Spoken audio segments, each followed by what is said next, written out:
All right, so starting again for the folks on Zoom, I'm Casey Watson. I'm going to be discussing partial alleviation of the M-beta degeneracy to better constrain velocity anisotropy and dark matter distributions in dwarf spheroidals. I'm going to establish a sample of 10 dwarf spheroidals, talk about a standard surface brightness and velocity dispersion profile analysis, but I'll accompany that with some additional constraints from taking boundary conditions of the spherical genes equation. In the results section, I will talk about the correlations of the inferred dark matter halo parameters for both the NFW and Burkert profiles. So either one, the correlations are quite strong with optical radial scales, so the optical effective radius and the inferred scale radius of the surface brightness profile from that part of the analysis.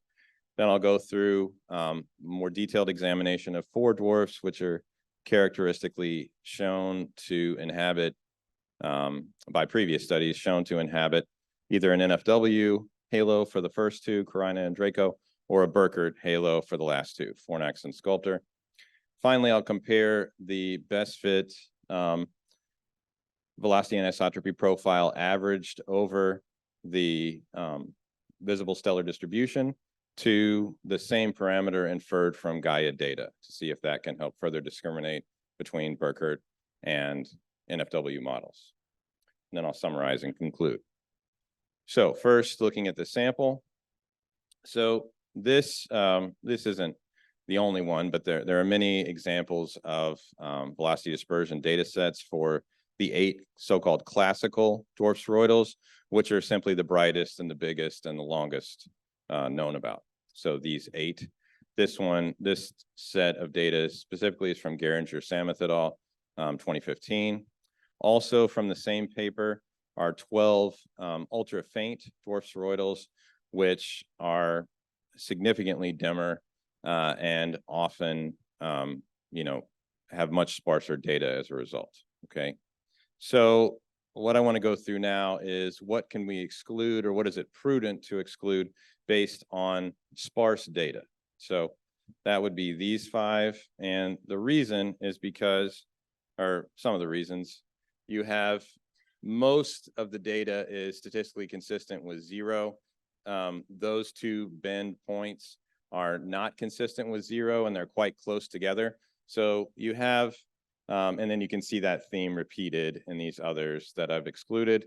So that makes it extremely challenging to get an idea of the dark matter distribution or the velocity anisotropy distribution over a range of radii. Okay, so it's just more difficult to deal with that. It's not saying it can't be done, but it is more challenging. So just going to exclude those. And then these other ones with the kind of orangish yellow X, those are have evidence of tidal disruption and by the authors that are written over the X's. Okay, so the talk is uploaded, so if you want to examine those references, feel free. Then there is evidence for tidal disruption in Ursa Minor, one of the 8 classical dwarf spheroidals as well. And so in order to have a group of 10, I round out those we've already discussed, 7 classical dwarf spheroidals, and these 2 ultra faints that were in the previous plot, Canis Venetici 1, CV1, and Leo T, and with reticulum 2, which doesn't have a tremendous amount of data points. It's very small, but all of them are that's one example of possible data bending. But all of them are statistically inconsistent with 0 velocity dispersion. All right, so moving on to surface brightness profile analysis. So the way you go about that is here is what the galaxy looks like, an example of Carina. The surface brightness profile on the vertical axis, you have the intensity or surface brightness, and then projected radius in the plane of the sky. And then likewise, an example for an ultra faint, I chose Leo T from the same reference, Munoz et al. So to get a 2-dimensional surface brightness, you must do the Abel transformation to project the three-dimensional assumed model of the density, this one, nu, so that's projected into the plane of the sky. So I chose a Zhao model, and if you're familiar with this kind of work, gamma star equals 0, and n, the large radius slope, equal to 5 is the Plummer profile, which is very famous, okay? But this enables you, having a non-zero gamma star and n variable enables you to characterize potentially cuspy stellar profiles, whereas a Plummer profile is only a core. So it's completely flat central stellar distribution of mass, and so, or density of stars. And then you can also use the definition of the effective radius to further constrain R star. So this parameter R star is the scale radius. So R over R star is little y, just to make, for economy of writing, and capital Y is the projected 2D radius over R star. Okay. So the definition of the effective radius is if you integrate the surface brightness over the area of the sky compared to the full, out to the effective radius over the full area, you're supposed to get 50%. So it's defined as the radius out to which you must integrate the surface brightness to get half of the galaxy's light. So sometimes it's called the half-light radius as well. And so because nu zero, the normalization of the surface brightness right here, cancels in that ratio, then that gives you R star as a function of n and gamma star only. And then what you do is with the your model, INet, of the surface brightness, you compare that to the observed net surface brightness, which is just going to be these data points minus the background, which is the horizontal line here. And you do that for each point and maximize this likelihood function, right? Which is going to be maximized if your model and the observations agree most. Okay, and so the result is you'll get best fit ranges for the high end slope n, the central slope gamma star, the normalization, and R star, the scale radius. Okay, just as an example of what you get here, we find that R star and the effective radius are highly correlated for these 10 galaxies. Moving on to the spherical genes analysis. So if you've seen this kind of work before, you're very familiar with this. If you're not, essentially it is just relating the variation in the stellar density. So remember, nu is the stellar 3D density, and the radial velocity, actually velocity dispersion all around, to the variation in the gravitational potential. So this quantity beta is 1 minus the tangential dispersion over the radial dispersion. So if radial is dominant, radial dispersion, beta is greater than 0. Likewise, if tangential is dominant, it's negative. And if it's exactly 0, that's called isotropic. So if you use an integrating factor technique, you can integrate this equation right here, and you get this solution such that F is this quantity. Okay. So for the specific model I choose to use, I try to use a flexible parameterization, which is beta 0 at the center and approaches beta infinity at large radius. So then if you work out what that function F is, just for future reference, it's this, okay? So we'll see that again in a few minutes. Now, on the other side of the spherical genes equation, you have the mass. And so in dwarf spheroidals, it's an extremely good approximation by many orders of magnitude that the dark matter is dominant. And so I will just assume that the total mass is well approximated by the dark matter mass and assume spherical symmetry. So therefore, this is the equation for the mass, the first one. And then just to go through, Navarro profiles look like this with a cusp, and they lead to this mass. So I'm calling this integral right here INFW. And then likewise for the Burkert profile, you can see it approaches a constant core density rho 0 at the center. And then this integral right here is what I'm calling I sub b. Okay. So if I plug everything into the spherical genes equation for these choices of models, then I get the following result where this parameter sigma squared is g times the mass normalization over r star, and this quantity alpha is simply a ratio of 2 radii. So the scale radius of the surface brightness over the dark matter scale radius, and that's either rs for NFW or r0.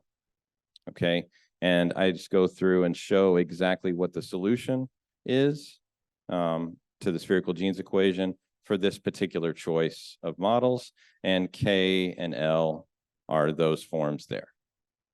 Okay, so now let's take the 0 limit, the r equals 0 limit. And so what you can see here is if you look at the solution for the velocity dispersion, if you go to the 0 limit, this becomes a definite integral. So I'm going to refer to that integral as I sub nu, because you're integrating over the stellar density, also the dark matter mass integral, either for the NFW or the Burkert profile. And you can see that it's just, because this is a definite integral right here, it's just going to go like y to the k. So therefore, the logarithmic derivative of this will simply be that slope, k, which I defined in the previous slide as gamma star minus beta naught. Okay, so then if you take the full equation, the spherical genes equation, and then take the limit as y approaches 0, you get this simplified version right here. So this first term identically cancels because gamma star minus 2 beta naught is k. So if you take away the k, that goes away. So you're just left with this term. And then the dark matter integral as y equals 0, as y approaches 0, goes like this. So it's either going to be x squared over 2 for a NFW or x cubed over 3 for a Burkert. Okay, and it's summarized by this expression right here. So gamma equals 1 for NFW and gamma equals 0 for Burkert. Okay, so just to remind you, the starting point from the previous slide, you can match powers of y and match coefficients. So very simplistic, simple things that we've all done and before. And so what you end up getting here is beta 0 is the average of the dark matter and the ordinary matter or stellar density slopes. That's similar to a result that was published by Ahn and Evans in 2009.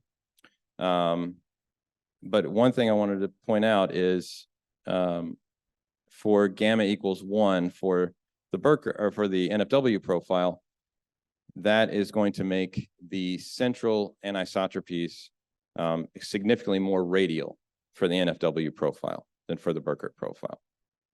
And then if you match the coefficients, you get this result. So remembering that k must equal negative gamma, you get this function, and gamma is set by assumption as either 0 or negative 1, depending on which model you're looking at. So that gives you this L as a function of alpha. Recall that alpha is r star over the dark matter scale radius.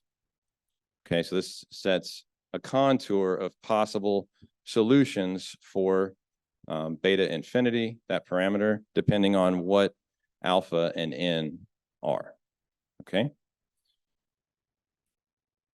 So now let's move on to the velocity dispersion analysis. So this is a standard equation for the projection of the velocity dispersion in 3 dimensions through the velocity ellipsoid of the galaxy. And then once again, we use likelihood analysis, maximum likelihood analysis to determine the best fit models. Okay, now what parameters remain to be constrained? The surface brightness analysis constrains these 4. Gamma is 1 or 0 by assumption for either the NFW or Burkert. The spherical genes equation origin boundary condition tells you beta naught, therefore. And then these are free parameters. Now what I will do is compare the beta infinity inferred from velocity dispersion analysis to the range of L alpha values that I showed in the previous slide. So that leaves, given these parameters, you can find all the rest, right? So the dark matter scale radius is just R star over alpha. Once you establish the best fit alpha, MDM is this rearrangement of sigma m squared, the normalization of the velocity dispersion, and then the density parameter is the final one. Okay, so let's just have a look at the general trends first, and then I'll do a deeper dive into the velocity dispersion profiles. Okay, so the first one you have for the NFW profiles in green, you have the scale radius versus the effective radius and the scale density versus the effective radius. And so I have the best fit equation shown in red there. And then notice that the relations tighten up a bit even further if you plot versus R star. So it's the same parameters, scale radius and scale density of the NFW best fit models versus R star. Okay, and same thing for Burkert. Very good correlations between the two for these 10 dwarfs, and even tighter correlations with R star. All right, and now the appearance of these L alpha contours. So again, in green, just to keep the same theme, you have NFW. And so I remind you what the equation looks like, and that generates these slanted contours. And then the points with error bars show the best fit ranges of alpha and L of alpha. Remember, that is this n minus beta infinity. And so then given n and alpha, you can determine the best fit beta infinity. So they overlap the ranges predicted by the origin boundary conditions quite well. Okay, so we must assume spherical symmetry, because basically what we're saying is at the center of the galaxy, when you integrate through the whole thing, you're seeing you are sensitive to the entire galaxy in projection as you integrate in the coordinate z through the entire thing. So if it's truly spherically symmetric, that does give you information about large scale properties. So like the value of the anisotropy at large radii. Okay, and then just as a check on previous work, you have the mass enclosed within the effective radius versus the effective radius. And I compare to the sort of purplish blue region is the range of values for the estimator from Walker et al. 2009. And then green points are NFW, black points are Burkert. So and the best fit are the dashed lines in the same colors. So they're both statistically consistent, although NFW is much closer for these 10 galaxies to the centroid of results for that estimator. Okay, and then detailed look at velocity dispersion profiles. So the first one I want to show you is Draco, and I have the gamma and n and beta parameters.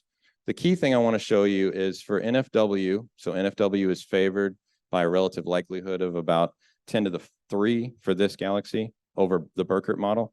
And so you can see you have this kind of U shape in the data, and that is what you expect for an NFW profile based on these results. So highly radial velocity anisotropy close, and then highly negative or tangential anisotropy as you get to larger radii will bring the velocity dispersion curve back up. Okay, it makes sense that this should be an NFW for a lot of reasons. So this article example says 90% or finds 90% of the star formation was done about 10 gigayears or more ago. The stellar mass in Draco is less than 1 million solar masses. So perhaps this is a really good example of an unchanged cusp. And then there's 2 references that also favor a cusp for Draco. Carina is the same kind of thing, even higher likelihood ratio. So the cusp is favored by a factor of 10 to the 6 more than the Burkert for this one. Once again, very similar. High beta 0, negative more highly negative beta infinity. Okay, also similar star formation history. Shoot, Control. Okay, sorry about that. Okay, moving on to the ones that are favored to inhabit a core. So we have Fornax and Sculptor. So Fornax is, I think, less controversial, I would say. You have this paper, for instance, that shows episodic star formation much more recently than many of the other dwarfs. And then all these other papers have also found a favoritism for core. Okay, and then Sculptor is a little weird. So we inferred quite a high slope for the normal matter distribution. And so I'm wondering if that leads to some of this confusion with core and cusp, because here are the other previous studies that favor a core, and then there's a couple that favor a cusp. So it seems to be some ambiguity. All right, so you can look at these summaries of the results for the velocity dispersion. I just want to show one last slide here. So this is a comparison of the beta values averaged over the stellar distributions for all these galaxies. And so I go through and compare to the Gaia data. So Gaia data is in red, NFW green, Burkert in black. And so you can see most of them are significantly more tangentially anisotropic than either model predicts. Okay, so I don't know what, I'm not sure if anybody knows how to deal with such highly tangential anisotropies. All right, I'm sorry, I've run over a little bit. I'll leave my conclusions up here if there are any questions.